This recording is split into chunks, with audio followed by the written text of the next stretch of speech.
بسم اللہ الرحمن الرحیم الحمدللہ وکفی والسلام علی عبادہ الذین اصطفی اما بعد اعوذ باللہ من الشیطان الرجیم بسم اللہ الرحمن الرحیم اليوم اکملت لکم دینکم واتممت علیکم نعمتی ورضیت لکم الاسلام دینا وقال النبی صلی اللہ علیہ وسلم بادروا بالاعمال فتنا كقطع الليل المظلم او كما قال علیہ الصلوۃ والسلام۔ واجب الاحترام محترم دوستوں اور بزرگوں، آج آپ یہاں سے یہ نیت کر کے جائیں کہ ہم نے بیانات بہت سنے ہیں، تذکرے بہت سنے ہیں، اور آج اللہ تعالیٰ اس پر عمل کی توفیق دے دے اور اپنی زندگی کو بدلنے کے لیے عزم و ارادہ کر کے جائے کہ انشاءاللہ بدلنا ہے۔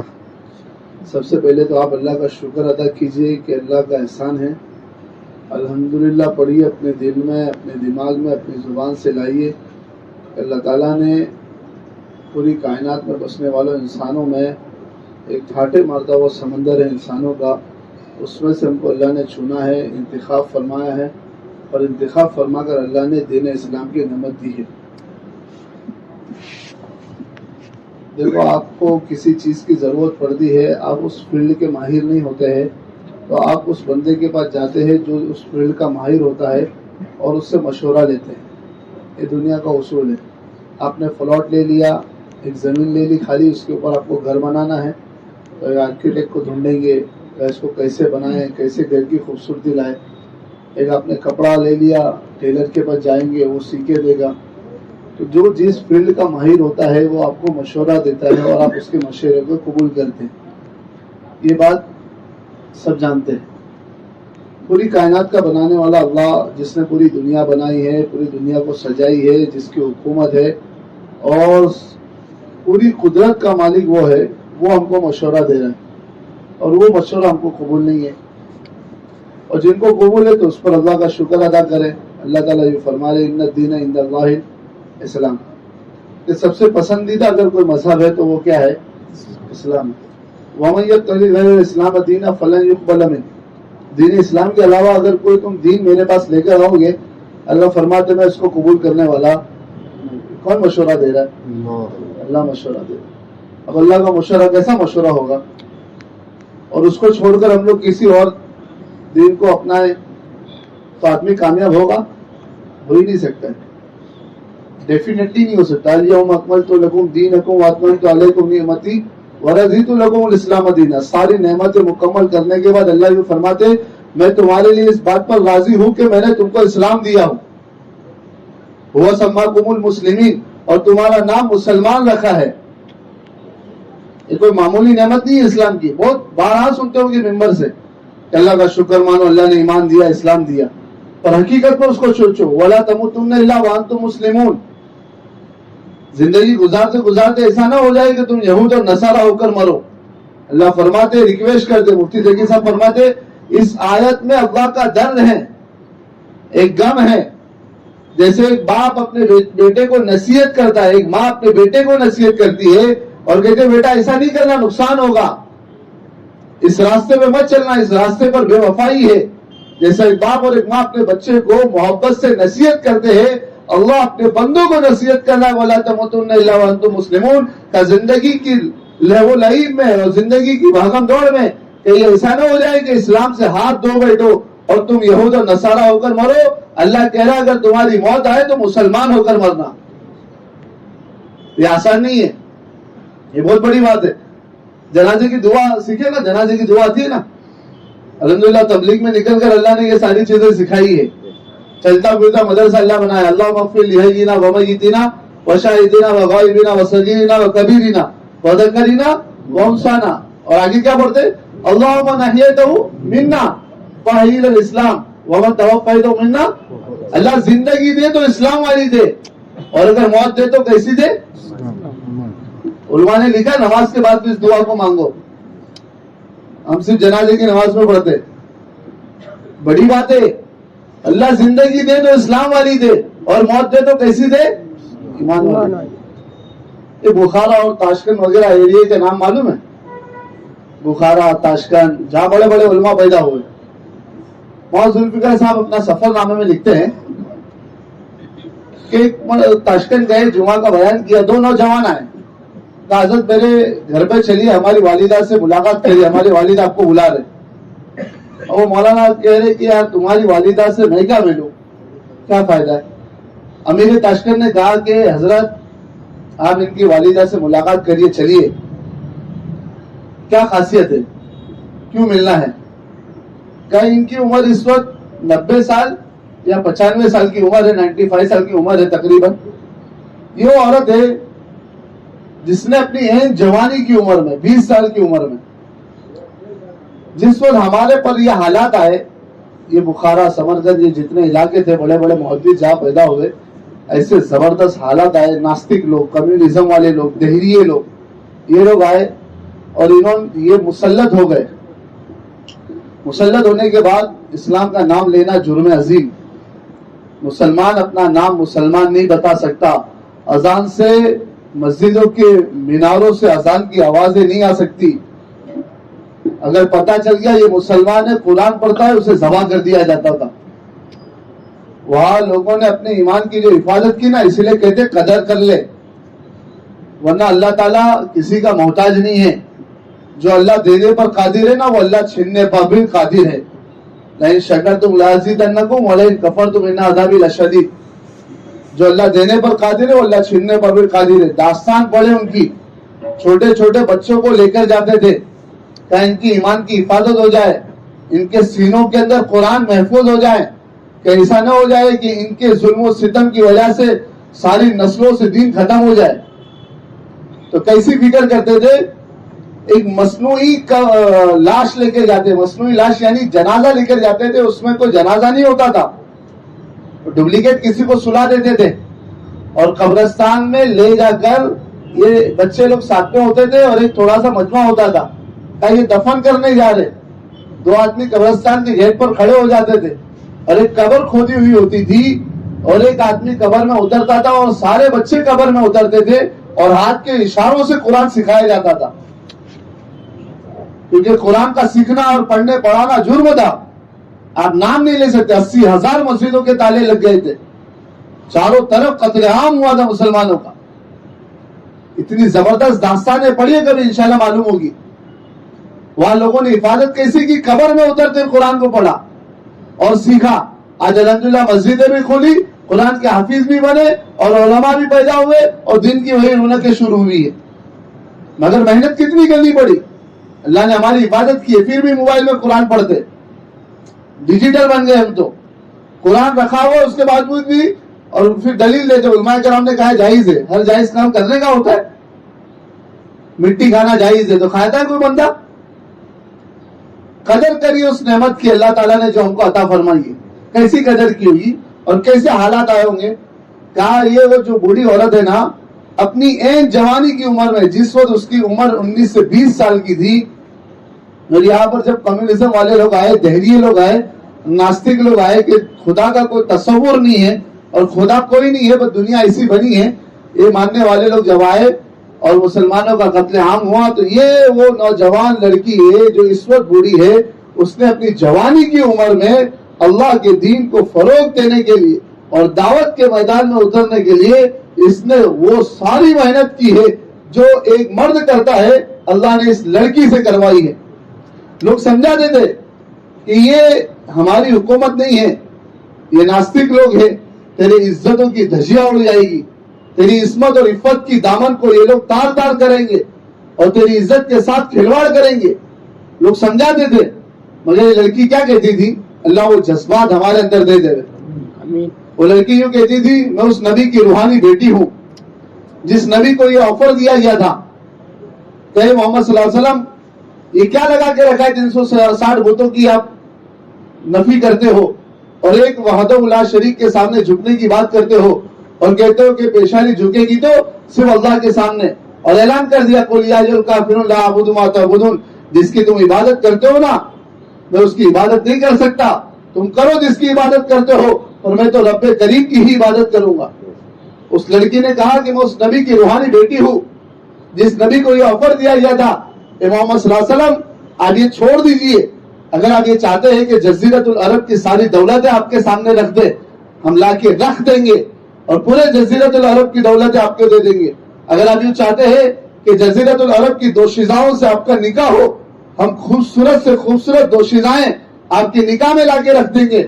اے محمد صلی اللہ علیہ وسلم, اگر آپ یوں چاہتے ہو کہ آپ ہمارے سردار بن جائیں, ہم آپ کو اپنا سردار تسلیم کر دیں گے اور سردار مان لیں گے, پر آپ اس دین کی دعوت کو دینا چھوڑ دیجئے. اللہ کے رسول صلی اللہ علیہ وسلم نے کیا فرمایا تھا یہ آفر دینے کے بعد؟ کہا اللہ کے رسول صلی اللہ علیہ وسلم نے, تم اتنی سی بات کرتے ہو, میرے ایک ہاتھ میں تم چاند لا کے رکھ دو اور میرے ایک ہاتھ میں تم سورج لا کے رکھ دو, پھر بھی ذرہ برابر میں اسلام کی دعوت دینے سے پیچھے ہٹنے والا. یہ وہ لڑکی ہے جس نے یوں کہا تھا کہ میں اس نبی کی روحانی بیٹی ہوں جس کو یہ آفر دی گئی تھی, اور میرے نبی نے یہ بات کہی تھی کہ میرے ایک ہاتھ میں سورج لا کے رکھ دو اور میرے ایک ہاتھ میں چاند لا کے رکھ دو, میں دین سے ذرہ برابر پیچھے ہٹنے والا نہیں ہوں. میں آج وہی جملہ لوٹا رہی ہوں کہ چاہے میرے عزت کے سودے ہو جائے, میرے چاہے ٹکڑے ہو جائے, پر میں اسلام کو اور ایمان کی دعوت کو دینے سے ذرہ برابر پیچھے ہٹنے والی نہیں ہوں. کیسی محنت کی ہوگی. مولانا ذوالفقار صاحب فرماتے ان سے ملنے کے لیے گئے, وہ بوڑھی عورت تھی, بستر پر لیٹی ہوئی تھی, اور لیٹی ہوئی حالت میں مولانا نے خیریت پوچھی تو اس نے آگے سے ایک جملہ کہا, حضرت آپ دعا کر لیجئے کہ اللہ تعالیٰ ایمان کی سلامتی کے ساتھ موت عطا فرمائے. اتنی محنت کرنے والی لڑکی جس نے جوانی میں اتنی زبردست محنت کی ہے, اور ڈر کس بات کی رہی ہے, کہیں ایسا نہ ہو جائے کہ پوری محنت پر پانی پھر جائے اور موت اسلام پر نہ آئے. اور ہم لوگ کچھ کرنے کے باوجود بھی, نہ کرنے کے باوجود بھی بالکل اطمینان کے ساتھ بیٹھے ہوئے ہیں, اور یقین ہم کو یہ ہے کہ ہم اسلام پر مریں گے. اتنا آسان نہیں ہے, پوری سازش چل رہی ہے اسلام سے ہٹانے کی. اسی لیے اللہ کے رسول صلی اللہ علیہ وسلم نے فرمایا بادروا بالاعمال فتنا کقطاع اللیل المظلم, تمہارے اوپر خطرناک فتنے آنے والے ہیں رات کے اندھیریوں کی طرح, اور رات کے گھٹاٹوپ اندھیرے کی طرح آئیں گے. اس سے پہلے اچھے اعمال کر لو. یصبح الرجل مؤمنا ویمسی کافرا, کہ حالات کتنے خطرناک ہو جائیں گے. آدمی صبح کے وقت میں مسلمان ہوگا, شام ہوتے ہوتے وہ کافر ہو جائے گا. ویمسی مؤمنا ویصبح کافرا, اور اگر وہ شام کو مسلمان تھا دنیا کے لہو و لعب میں آ کر اور دنیا کی رونق میں آ کر وہ صبح ہوتے ہوتے کافر ہو جائے. اور آگے عجیب جملہ اللہ کے رسول نے فرمایا یبیع دینہ بعرض من الدنیا, کہا تمہاری حالت اتنی خراب ہو جائے گی کہ دنیا کے چند ٹکوں کے خاطر تم دین کا سودا کر دو گے. اللہ ہم سب کی حفاظت فرمائے. ایک طرف وہ داستان ہے کہ وہاں پر آفر دی جا رہی ہے تم یہ چھوڑ دو, پر صحابہ یوں کہہ رہے ہماری جان چلی جائے, ہمارا مال چلا جائے, ہمارا سب کچھ لوٹ جائے, پر اسلام سے ہم ذرہ برابر پیچھے ہٹنے والے نہیں ہیں. اور آج کے حالات کو اٹھا کر دیکھ لو. اسی لیے اللہ تعالیٰ قرآن میں فرمایا یا ایھا الذین آمنوا ادخلوا فی السلم کافہ, ایمان والے پورے کے پورے اسلام میں داخل ہو جاؤ. صرف نماز یہ دین نہیں ہے, صرف روزہ رکھ لینا یہ دین نہیں ہے. معلوم پڑتا ہے جب شادی بیاہ کا موقع آ جاتا ہے, جب بچوں کے لباس کا موقع آ جاتا ہے, اور جب گھر کے اندر رسم و رواج آ جاتے ہیں, تب معلوم پڑتا ہے کہ یہ آدمی ادخلوا فی الناس میں کتنا داخل ہے, اسلام کو کتنا اپنایا ہوا ہے. ماشاءاللہ بہت لگتے رہ رہا ہے, نمازی بھی ہے, روزہ بھی ہے, تبلیغ میں خروج بھی کر رہا ہے, مگر وہی رسم و رواج گھروں کے اندر ہے. شادی بیاہ کے موقع پر, موت اور میت کے موقع پر, بچوں کے لباس کے موقع پر, گھر کے اندر مستورات کے مسئلے کے اندر, وہاں معلوم پڑتا ہے کہ دین کون سی زندگی کے اندر گزر رہا ہے. اس لیے اس کی قدر کریے کہ اللہ نے اسلام دیا ہے, اس کے اوپر چلنا ہے اور اس کے اوپر مرنا ہے. وَلَا تَمُوتُنَّ إِلَّا وَأَنْتُمْ مُسْلِمُونَ, کہ تمہاری موت آئے کس حال میں آئے کہ تم مسلمان ہو کر مرے. اس کے لیے یہ نعمت اللہ نے دی ہے, اس کی قدردانی کرنا ہے. بہت آسان ہے, بہت آسان ہے. اسلام کی قدردانی کرنا اور اسلام پر چلنا جتنا آسان ہے اتنا کسی چیز میں آسانی نہیں ہے. اللہ نے اتنی بہترین زندگی ہم کو دی ہے. آپ میں سے کوئی یہ بتا سکتا ہے کہ دنیا کا کوئی بھی عقل مند آدمی جو آپس میں بیٹھ کے ڈیبیٹ کرتے ہیں, اخباروں میں جن کے فوٹو آتے ہیں, دنیا سمجھتی ہے بہت بڑے عقل مند ہے, بہت بڑے عقل مند ہے, اور اپنے ماں باپ کو اب تو پاگل ایسے بن گئے ایجوکیشن کے چکر میں آ کے کہ ماں باپ بھی کہتے ہیں اس نے ترقی کی ہے, اس کے پیچھے چلو تم کامیاب ہو جاؤ گے. کہتے کہ نہیں کہتے؟ اور اللہ کہتے ہیں یہ سب سے بڑے بے عقل ہے. ختم اللہ علی قلوبہم وعلی سمعہم وعلی ابصارہم غشاوہ, اللہ نے ان کے دماغوں پر, ان کے دلوں پر, ان کی آنکھوں پر پردے ڈال دیے, یہ حق سمجھ نہیں سکتے.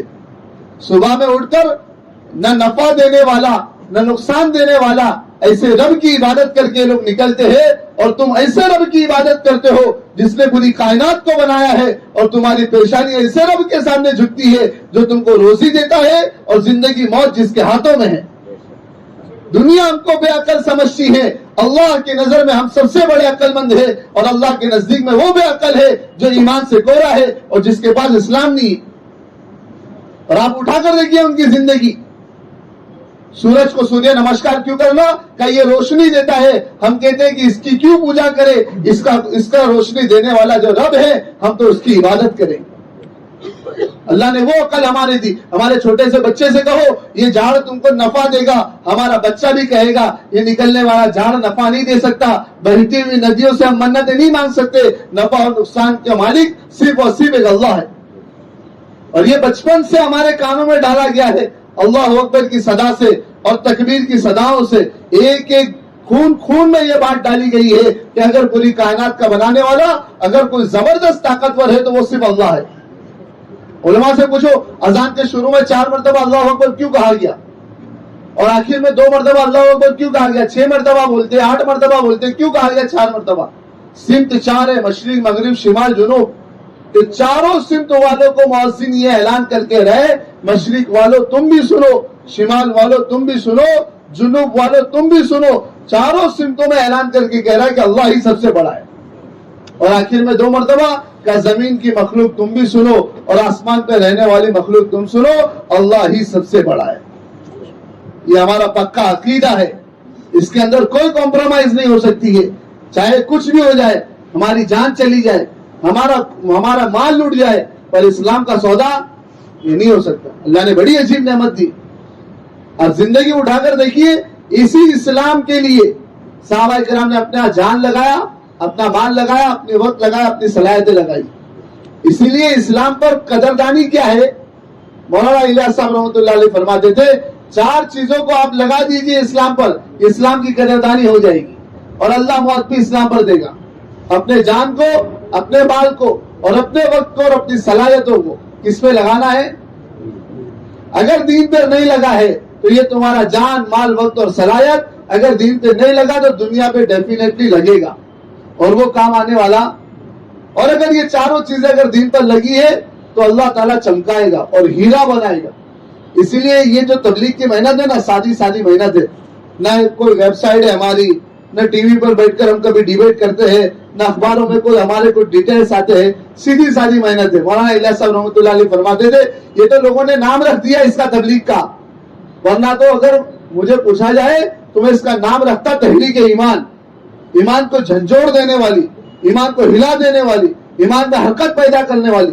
یہ کوئی معمولی محنت تھوڑی ہے، مسجدوں میں قیام کرنا، لوگوں کے گھر گھر جا کر ایمان اور حقانیت کے بیان کرنا۔ کیا حضرت تمہارے کیا نعرے ہے؟ کہ ہمارا 2 ہی نعرہ ہے کہ اللہ کو اپنا رب تسلیم کر لو اور محمد رسول اللہ صلی اللہ علیہ وسلم کے طریقے کو اپنا لو۔ کہ اس کے علاوہ کوئی تیسرا نعرہ؟ مولانا الیاس صاحب فرماتے تھے اس کے علاوہ تیسرا نعرہ نہیں ہے، یہ 2 نعروں کو لے کر ہر گھر میں جائیں گے کہ اللہ کو اپنا رب بنا لو اور محمد صلی اللہ علیہ وسلم کے طریقے کو اپنا لو۔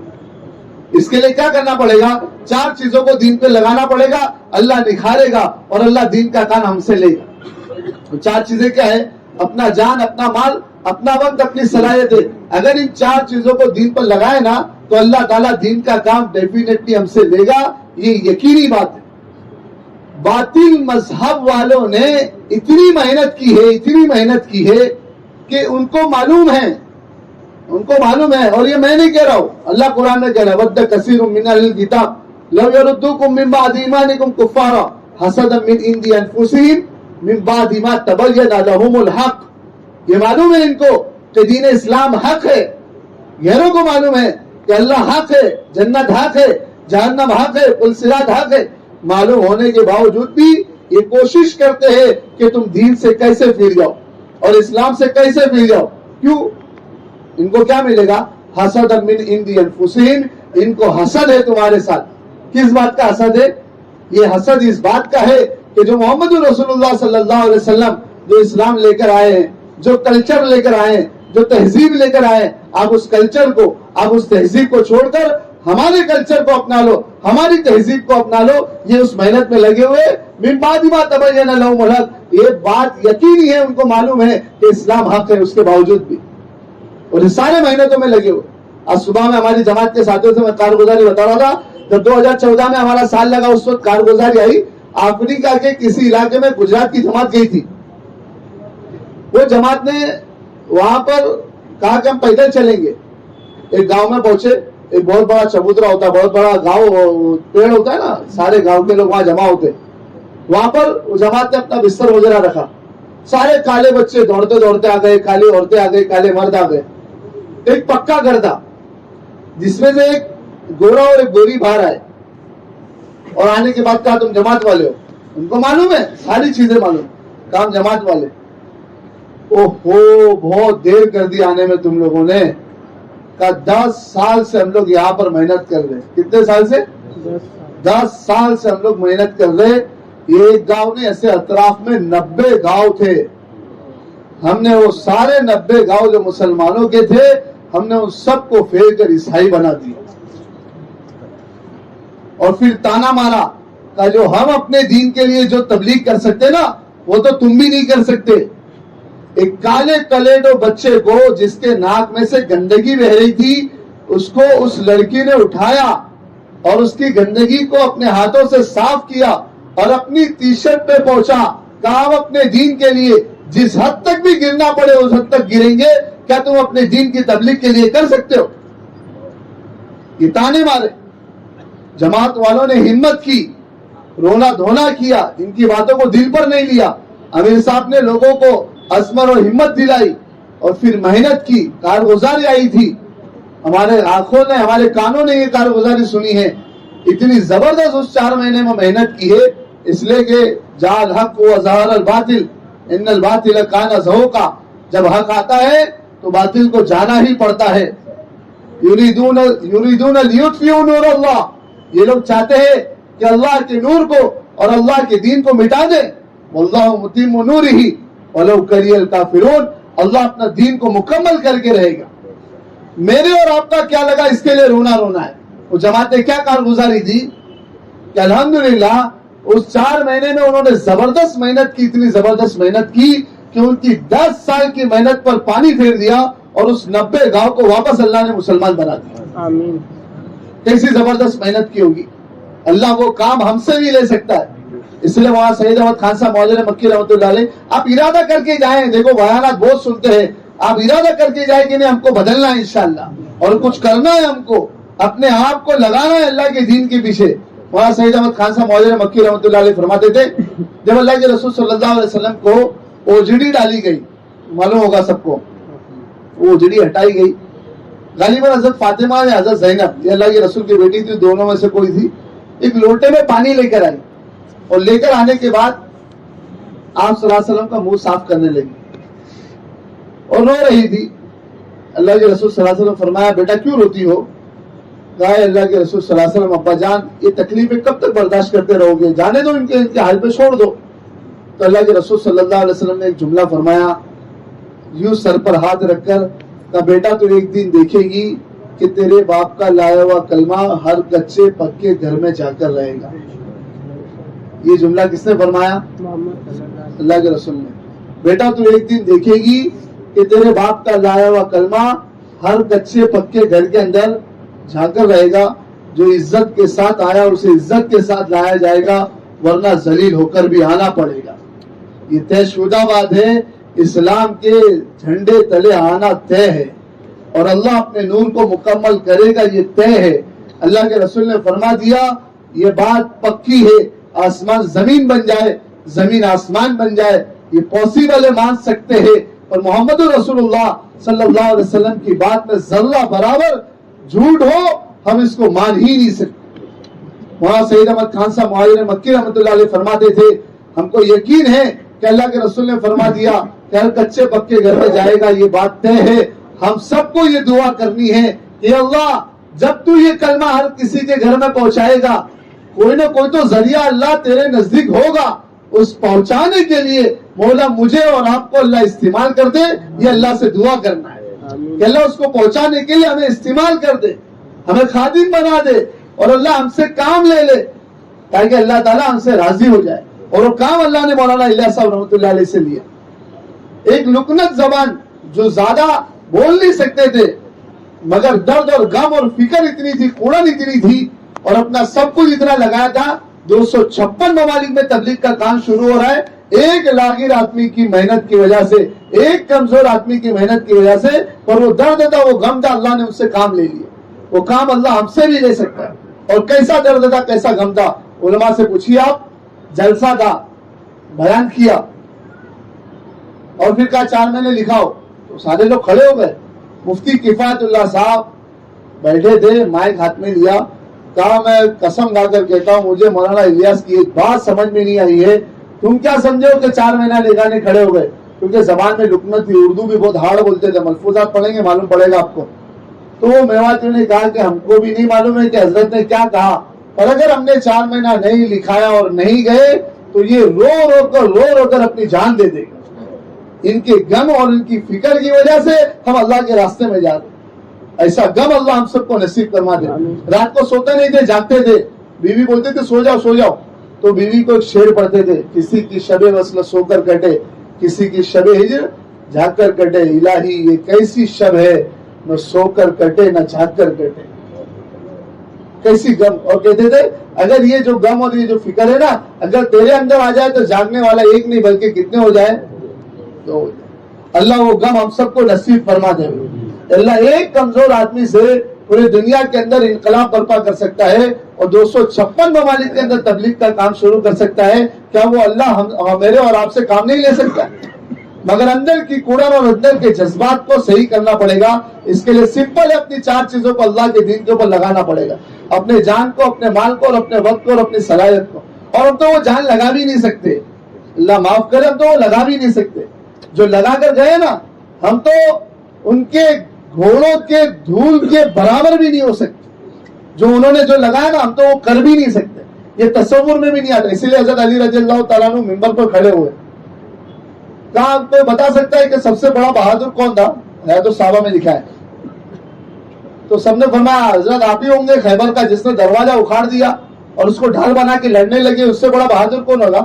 حضرت علی فرمانے لگے نہیں مجھ سے بھی کوئی بڑا بہادر ہے, جواب دو. تو لوگوں نے کہا نہیں معلوم ہے. کہا مجھ سے بھی اور ہمارے صحابہ کرام میں سب سے بڑا بہادر اگر کوئی تھا تو حضرت ابوبکر صدیق رضی اللہ تعالیٰ عنہ تھے. کتابوں میں لکھا ہے کہ حضرت ابوبکر صدیق رضی اللہ تعالیٰ عنہ بہت پتلے دبلے تھے, زیادہ ہائٹ باڈی بھی نہیں تھی. اب وہ کیا بہادر ہو سکتے؟ حضرت علی سے پوچھنے لگے کیا بات ہوئی کہ حضرت ابوبکر رضی اللہ تعالیٰ عنہ بہادر تھے. کہ ہاں, کہ جس وقت بدر کا میدان قائم تھا اور 313 کی فوج گئی تھی ہزاروں کا مقابلہ کرنے کے لیے, دشمن کا سب سے پہلا ٹارگٹ کون رہے گا؟ اللہ کے رسول صلی اللہ علیہ وسلم. یہ حق ہے نا کہ جو لیڈر ہے اس کو ختم کر دو, بات ہی ختم, سارے لوگوں کے قدم پیچھے ہٹ جائیں گے. کیا اس موقع پر جب اللہ کے رسول صلی اللہ علیہ وسلم ٹارگٹ پر تھے, آپ نے چھپر بنایا جس میں آپ صلی اللہ علیہ وسلم کو رہنے کے لیے ایک چھپر بنایا گیا, اور یہ اعلان کیا کہ اللہ کے رسول صلی اللہ علیہ وسلم کی حفاظت کون کرے گا؟ تو سارے صحابہ میں سے کوئی نہیں بولا, کیونکہ جو بھی حفاظت کرے گا پہلا ٹارگٹ وہی بنے گا. پہلے اس کو روانگی کے آداب پڑھاؤ, اس کے بعد اندر جاؤ. سمجھ رہے ہو نا بات کو؟ تو کوئی تیار نہیں ہو رہا تھا. حضرت ابوبکر صدیق رضی اللہ تعالیٰ عنہ کھڑے ہوئے کہ میں اللہ کے رسول صلی اللہ علیہ وسلم کی حفاظت کروں. اب بتاؤ کہ ہم میں سب سے بڑا بہادر کون ہے؟ علی بہادر ہے کہ ابوبکر بہادر ہے؟ ساروں نے کہا حضرت ابوبکر صدیق رضی اللہ تعالیٰ عنہ بہادر ہے. کیا کچھ نہیں لگایا حضرت ابوبکر صدیق رضی اللہ تعالیٰ عنہ نے؟ کیا کچھ نہیں لگایا؟ سارا گھر اور سارا گھرانہ اللہ کے رسول صلی اللہ علیہ وسلم کی خدمت میں لگا دیا. اپنا جان بھی لگایا, اپنا مال بھی لگایا, اپنا وقت بھی لگایا, اپنی صلاحیتیں بھی لگائی اللہ کے رسول صلی اللہ علیہ وسلم پر. اور ان کو یہ یقین تھا کہ یہاں پر لگائیں گے اللہ کامیاب کرے گا, اور اللہ نے کامیاب کر کے دکھایا. کیسا کامیاب کیا؟ 120 صفحے کل قیامت کے دن لگے گی. 40 صفحے دوسری امت کی اور 80 صفحے اس امت کی ہوگی. سب سے پہلا اللہ تعالیٰ جس کو انعام دیں گے حضرت ابوبکر صدیق کو دیں گے, اور ساروں کے سامنے یہ اعلان فرمائیں گے اللہ تعالیٰ کہ میرے نبی کے احسان کا بدلہ ہر ایک کو اللہ تعالیٰ اللہ کے رسول نے دے دیا ہے. ابوبکر تیرے احسان کا بدلہ میں خود دوں گا. اور جس کا احسان کا بدلہ خود اللہ تعالیٰ دے تو کتنا بڑا بدلہ ہوگا. 4 جنت کے 8 دروازے, جس کو کہے مرحبا یا ابا بکر مرحبا, یہ ایسے نہیں ملا یہ مقام. آپ ان کی پوری داستان اٹھا کر دیکھو, اپنے پاس اتنا وقت نہیں کہ ان کی داستان, آپ علماء کرام سے پوچھیے اور صحابہ کے واقعات پڑھیے, اندر کے ایمان جاگیں گے اور کچھ کرنے کا ہمارے اندر جذبہ پیدا ہوگا. غار ثور کے اندر جب گئے حضرت ابوبکر صدیق رضی اللہ تعالیٰ عنہ, وہاں پر قیام فرمایا. گھر پہ کیا بول کے گئے؟ کھانا بیوی کو بولا پکایا ہے, لڑکے کو کہا کہ بکریاں چلا کر آ کر دینا ہے, تم کو دودھ دینا ہے. بچی کو کہا, کتابوں میں لکھا ہے کہ 8 سال کی عمر تھی, ایک روایت میں 11 سال کی عمر تھی. حضرت اسماء رضی اللہ تعالیٰ عنہ چھوٹی سی معصوم بچی ہے, دوپٹہ کمر پہ باندھ کر کھانا لے کر وہ غار ثور پر چڑھ کر اللہ کے رسول صلی اللہ علیہ وسلم کو دینے جا رہی ہے. گئے نا عمرہ کرنے, حج کرنے, دیکھا ہوگا کتنا اونچا پہاڑ ہے اور کہاں کیسے چڑھی ہوگی چھوٹی سی بچی. ایک چھوٹی سی چھپکلی آ جاتی ہے تو ہماری گھر کی عورتیں ڈر جاتی ہے, ایک کاکروچ آ جاتا تو ڈر جاتی ہے. وہ معصوم بچی وہاں جا کے اللہ کے رسول صلی اللہ علیہ وسلم کو کھانا پہنچا رہی ہے. پورا گھر لگا ہوا اللہ کے رسول صلی اللہ علیہ وسلم کی خدمت میں, پورا گھر. واپسی میں آئی ہے, ابو جہل ملا ہے, اللہ کے رسول کا پتہ پوچھا ہے, نہیں بتایا, تماشا مارا. دوسرے دن اللہ کے رسول کے پاس پہنچی, کہا کیا بات ہے اسما, منہ چڑھا ہوا ہے, اترا ہوا ہے, اور یہ زخم کس بات کا ہے؟ کہ اللہ کے رسول صلی اللہ علیہ وسلم ابو جہل ملا تھا اور اس نے آپ کا پتہ پوچھا تھا اور میرے ابا کے بارے میں پوچھا تھا. تو اللہ کے رسول نے فرمایا کیا ہوا؟ تو کہ میں نے نہیں بتایا. تو کیا پوچھا, کیا بتایا؟ کہا مجھے معلوم تو ہے پر میں پتا تو نہیں بتا سکتی. جھوٹ بھی نہیں بولا, جو کرنا ہے کر لو پر میں پتا تو نہیں بتا سکتی. اللہ کے رسول صلی اللہ علیہ وسلم نے سر پر ہاتھ رکھا, فرمایا بتا دیتی کیا ہوتا؟ کہ اللہ کے رسول صلی اللہ علیہ وسلم میرے باپ نے آپ کے اوپر سب کچھ قربان کر دیا.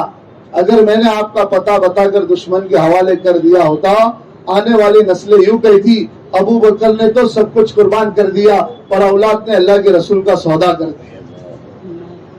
یہ جذبات آپ بتائیے سینے پر ہاتھ رکھ کے کیسے بنے ہوں گے؟ یہ گھروں پر دین کے تذکرے ہوئے ہوں گے, ایسے ان کے جذبات نہیں بنے ہوں گے. اسی لیے جب سب کچھ لٹا دیا تھا نا دین کے اوپر, اور پھر ابو بکر کے والد صاحب یہ جب آئے ہیں اور کہا کچھ چھوڑا ابو بکر نے, تو بچیاں کیا کہہ رہی ہے؟ چھوڑا تو کچھ نہیں تھا, معلوم تھا بچیوں کو کچھ بھی نہیں چھوڑا ہے, مگر کیا پاکیزہ تمنائیں تھی اور کیا پاکیزہ ان کے اندر جذبے تھے, اللہ وہ ہمارے بچوں میں دے دے.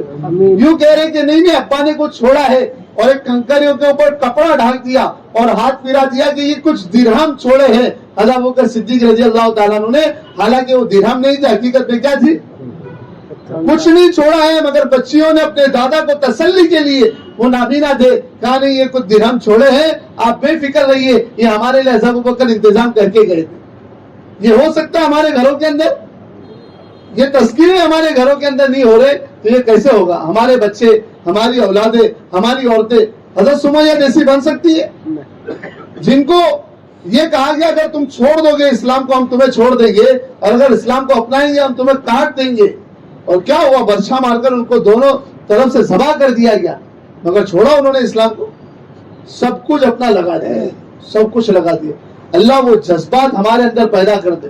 صحابہ کرام کی ایک ایک زندگی اٹھا کر دیکھو, اور صحابہ کرام کے بچوں کی بھی زندگی اٹھا کر دیکھو, یہ چاروں چیزوں کو انہوں نے اللہ کے دین کے اوپر لگایا ہے, تب جا کر اللہ تعالیٰ نے ان کو چمکایا ہے. اپنا جان, اپنا مال اور اپنا وقت اور اپنی صلاحیت ساری کی ساری کس کے اوپر لگانا ہے؟ اللہ کے دین کے اوپر لگانا ہے.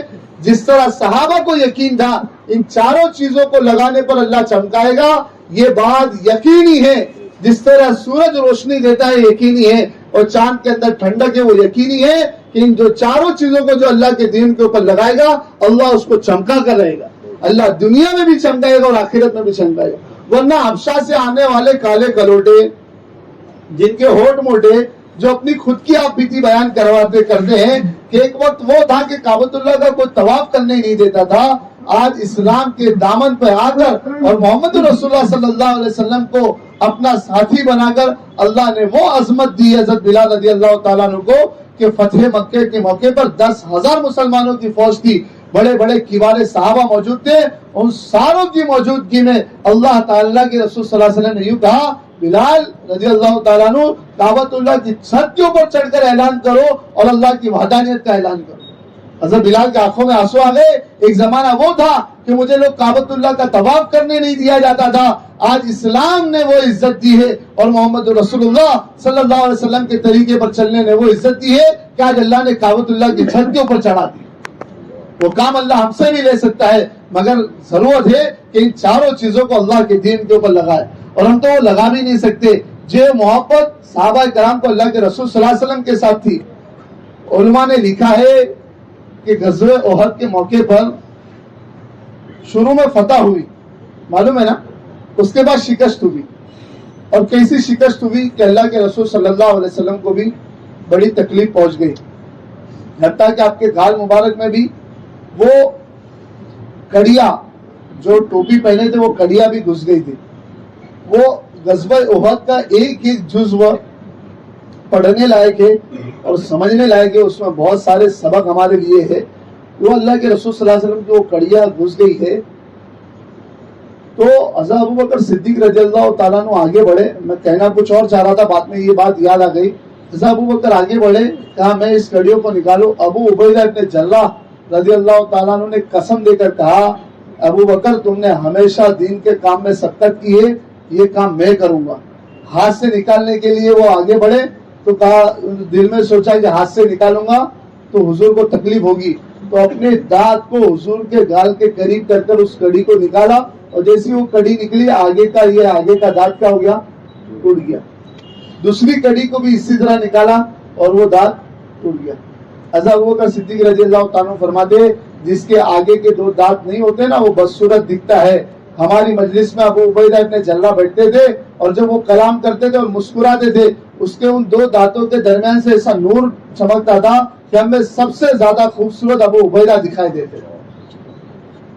یعنی یہ ساری چیزیں قربان کرنے کا جذبہ جیسے صحابہ کرام میں تھا، اللہ ہمارے اندر لا دے.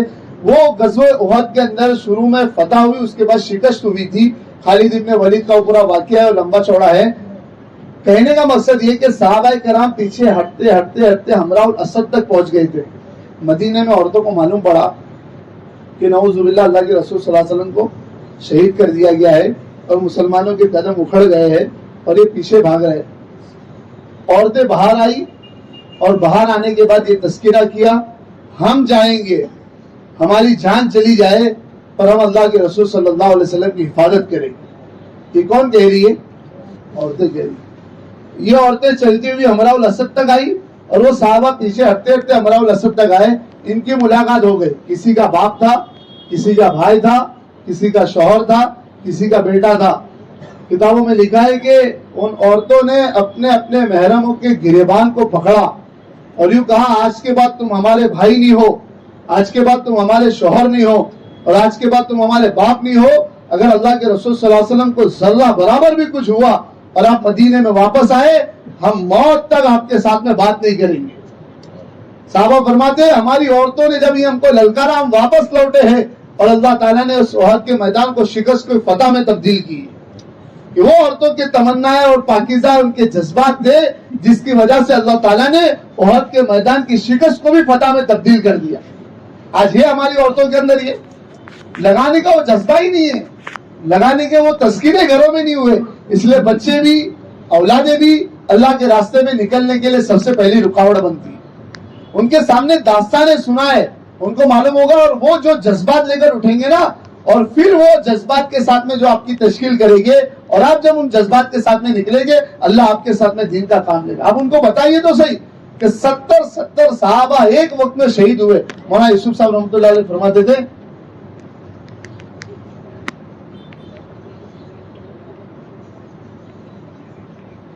کہ یہ نکلنے والا سورج، یہ مولانا یوسف صاحب کا جملہ ہے کہ یہ نکلنے والا سورج اس کے پاس اگر زبان ہوتی نا تو یہ تم کو کہتا کہ تم کہاں جا رہے ہو. میں نے مدینے کے وہ حالات دیکھے ہیں کہ پورا مدینہ ماتم قدا بنا ہوا تھا اور 70 گھروں سے شہیدوں کی رونے کی آواز آ رہی تھی اور یتیموں کی فوج ہم نے دیکھی ہے اور بیوہ عورتوں کی فوج ہم نے مدینہ میں دیکھی ہے.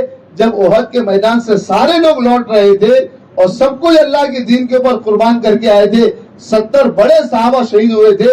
یہ بولنا بہت آسان ہے اور اس مدینے کے ماحول کو آپ تھوڑا سا تصور کر کے دیکھیے کیا حالت ہوئی ہوگی کہ 70 بچے یتیم ہوئے ہیں اور 70 عورتیں یہ بیوہ ہوئی ہے. حتیٰ کہ اللہ کے رسول صلی اللہ علیہ وسلم مسجد نبوی میں داخل ہوئے اور سارے لوگ اپنے گھروں پر چلے گئے. حضور صلی اللہ علیہ وسلم مہار صحن پر آئے اور پورا ایک نظارہ دیکھا کہ ساروں کے گھر سے رونے کی آواز آ رہی تھی. آپ مسجد میں داخل ہوئے، حیات الصحابہ میں یہ پورا واقعہ تفصیل سے لکھا ہے. اور دیوار پر ٹیک لگا کر بیٹھے اور اپنے دونوں گھٹنوں کو کھڑا کیا اور دونوں ہاتھ کو یوں لپیٹا، اور جیسے ایک بچہ کیسا دونوں گھٹنوں کے درمیان اپنے سر کو جھکا دیتا ہے، اس طرح اللہ کے رسول صلی اللہ علیہ وسلم اپنے سر کو جھکا کر رو رہے تھے اور یہ جملہ کہہ رہے تھے، ہر شہید پر مدینہ میں کوئی نہ کوئی رونے والا موجود ہے، میرے حمزہ پر کوئی رونے والا موجود نہیں ہے.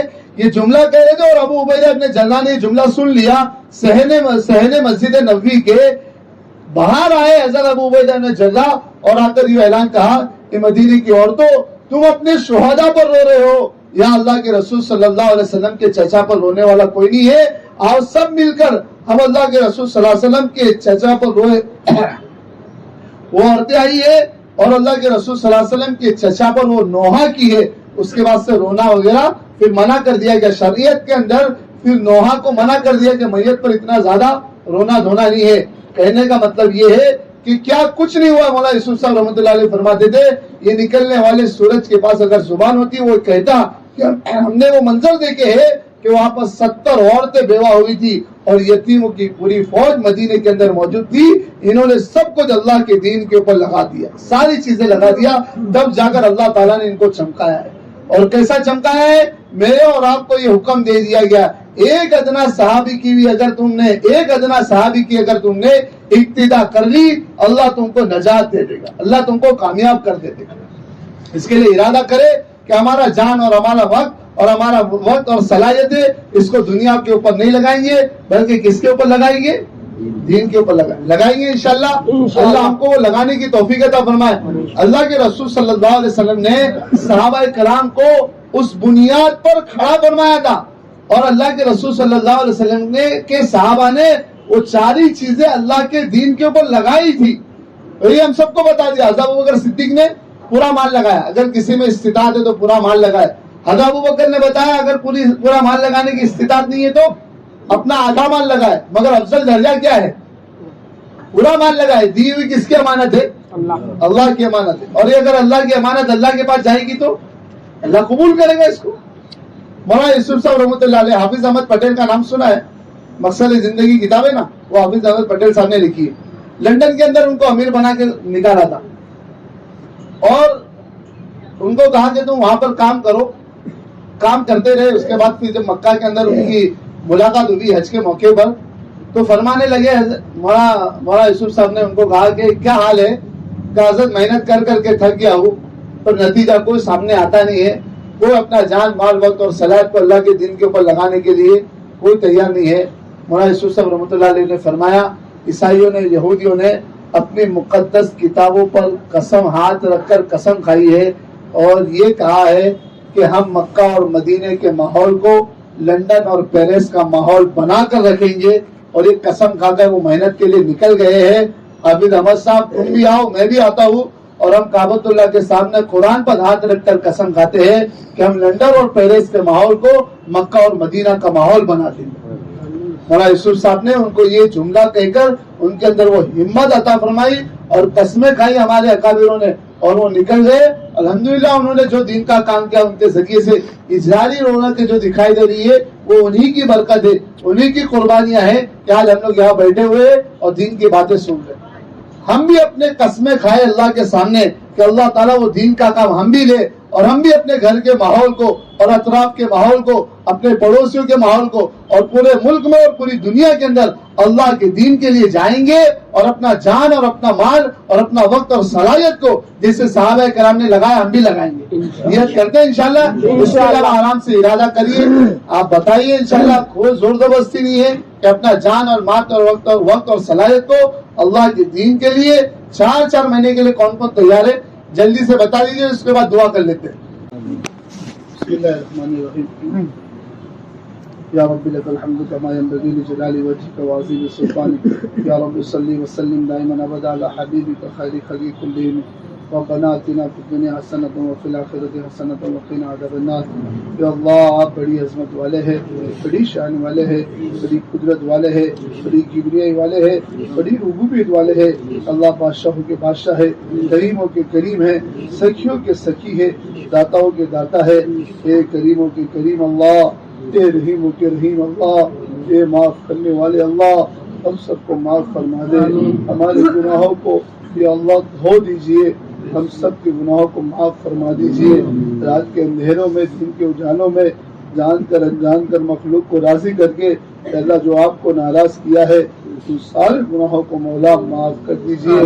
عفو کا کلم پھیر دیجئے. ہمارے اوپر رحم کی نظر سے دیکھ لیجئے. ایک مرتبہ محبت کی نظر سے دیکھ لیجئے. اللہ ہمارا بیڑا پار ہو جائے گا. آپ کے خزانے میں کوئی کمی آنے والی نہیں ہے. اے اللہ ہم سب کو چمکا دیجئے. دین کا کام لے لیجئے. دین کی خدمت کی توفیق عطا فرما دیجئے. ہمارے جذبات کو صحیح کر دیجئے. ہماری تمناؤں کو درست فرما دیجئے. ہماری عورتوں میں دین کو نافذ فرما دیجئے. اللہ پوری امت میں حیا کی چادر ڈال دیجئے. یا اللہ پوری دنیا میں جتنی جماعتیں نقل و حرکت کر رہی ہے اللہ اپنی مدد شامل حال فرما دیجئے. اسلام کا غلبہ نصیب فرما دیجئے. اسلام کے علم کو بلند کر دیجئے. ہدایت کی ہواؤں کو چلا دیجئے. ہدایت کو اللہ ہم سب ہدایت کے محتاج ہے. ہم سب کو سچا پکا دین اور سچا پکا مسلمان بنا دیجئے. امت کو وحدت کلیمہ پر جمع فرما کر امت کو ایک کر دیجئے. ہمارے اکابروں میں آپس میں جوڑ محبت و مودت پیدا فرما دیجئے اور ان سب کو ایک پلیٹ فارم پر کھڑا فرما کر امت کو اللہ ایک کر دیجئے. امت کے اندر اختلاف پیدا ہونے سے یا اللہ حفاظت کر دیجئے. اللہ آخری آپ سے درخواست کرتے ہیں موت سب کو آنی ہے. ہم بھی مر کر جانے والے ہیں. اللہ ہم آپ سے درخواست کرتے ہیں کہ موت ایسی حالت میں آئے کہ مکہ مدینہ کی سرزمین ہو, نماز و تلاوت کی حالت ہو, کسی بندہ اور بندی کا ہم پر حق نہ ہو. تو اور تیرا محبوب راضی ہو اور فرشتے بھی جھوم جھوم کر ہماری روحوں کو لے رہی ہو اور قبر بھی مرحبا مرحبا کی صدائیں لگا رہی ہو. اللہ اسی حالت میں ہمیں موت عطا فرما. جل کر کٹ کر ایکسیڈنٹ کی موت سے ہم سب کی حفاظت فرما. یا اللہ ہر چھوٹی بڑی بیماریوں سے حفاظت فرما. ہاسپٹل کی دہلیز سے بھی ہماری حفاظت فرما. یا اللہ بڑی سے بڑی بیماریوں سے ہم سب کی حفاظت فرما.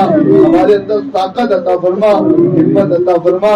تیرے راستوں میں نکلنے قبول فرما. جتنی جماعتیں نکلی جو اجتماعات ہوئے ہیں یا اللہ ان سب کو قبول فرما کر اقوام عالم میں ہدایت کا ذریعہ بنا. ہمارے اکابروں کی روحوں کو تازگی پیدا فرما. یا اللہ اکابروں کی زندگیوں کو طویل فرما, ان کی عمر کو دراز فرما. یا اللہ ان کو صحت عطا فرما, ان کو تندرستی عطا فرما. جہاں کہیں دین کا کام ہو رہا ہے, جس لائن سے جس طریقے سے ہو رہا ہے اللہ اس سب کی مدد فرما. دشمنان اسلام کو ختم فرما اور اسلام کا بول بالا فرما. جو مانگا مولا وہ بھی عطا فرما, جو مانگنے سے لے گیا وہ بھی عطا فرما. دعا کو جناب محمد رسول اللہ صلی اللہ علیہ وسلم کے صدقے طفیل میں قبول فرما. صلی اللہ علیہ نبی الامی وعلی آلہ وسلم تسلیما. سبحان ربک رب العزت عما یصفون وسلام علی المرسلین والحمد للہ.